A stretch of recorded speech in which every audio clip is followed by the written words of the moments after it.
The Whistling Boy is real. I told you I would come back and tell you about my second encounter with him. I was about 15 years old and had gone to a sleepover at my neighbor's house. We were two peas in a pod, typical teenagers who thought they were grown. We decided to sneak out that night and sit outside for a while. My friend Lynn was staying at her granny's house that night, and we thought it would be easy to get by her and go out.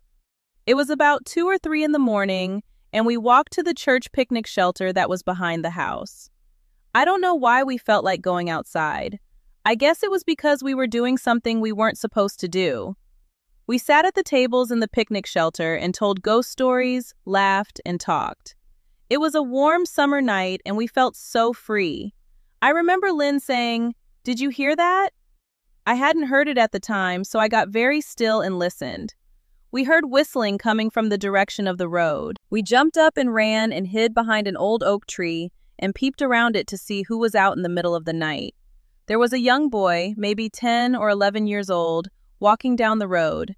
He had on a big hat and wasn't wearing shoes, that's all I can remember. He stopped at the opening of the driveway where the gate to the graveyard was, looked straight up to where we were hiding behind that old tree, and laughed.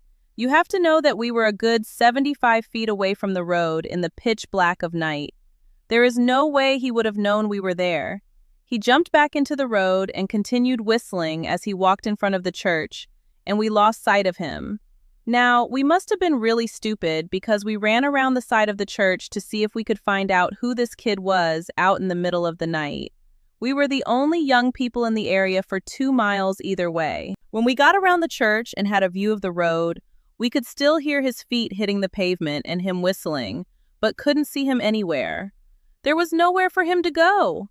We could see all the way down the road. We could see longer than we could have stopped hearing him.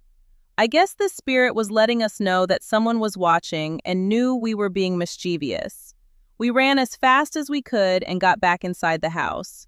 As soon as we eased the door closed, Granny, laughing, said, "Bet you keep your butt in this house from now on." I can guarantee we did.